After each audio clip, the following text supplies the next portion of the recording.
বাঁশবেড়িয়ার প্রসিদ্ধ কার্তিক পুজোর কথা সবারই জানা।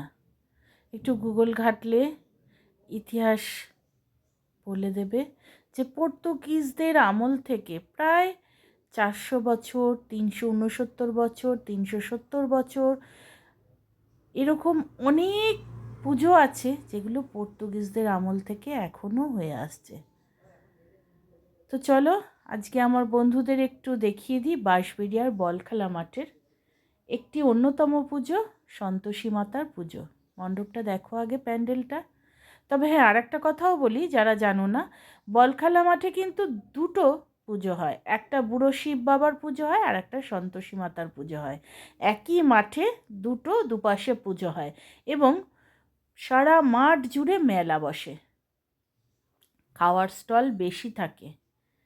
এবার খাওয়ার স্টল মানে সবাই জানো কি কি থাকতে পারে, এবং মেলা মানে সব কিছুই থাকে, সব কিছু। প্রতাপ সংঘ, আমি এতদিন শুধু জানতাম সন্তোষী মাতার পুজো, বলখেলা মাঠ বললেই সন্তোষী মাতার পুজো এটাই মনে আসে, সংঘের নাম জানতাম না। আজ খেয়াল করলাম যে সন্তোষী মাতার এই পুজোটি করেন প্রতাপ সংঘের কমিটিরা। তবে চলো ভেতরে নিয়ে যাই, মণ্ডপটার কাজগুলো তোমাদের একটু ঘুরিয়ে ঘুরিয়ে দেখাই। আমরা তখন প্রায় মাঝরাত আমরা এসছি, আমাদের বাড়ির আশেপাশেই এই মণ্ডপগুলো, তবুও একটু ফাঁকা থাকবে দেখে আমরা একটু রাত করেই বেরিয়েছিলাম। মায়ের মুখটা দেখো, শুধু তাকিয়েই দেখতে হয়।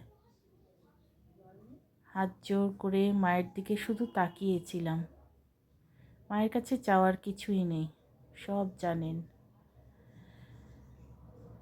অসাধারণ সুন্দর, তাই না?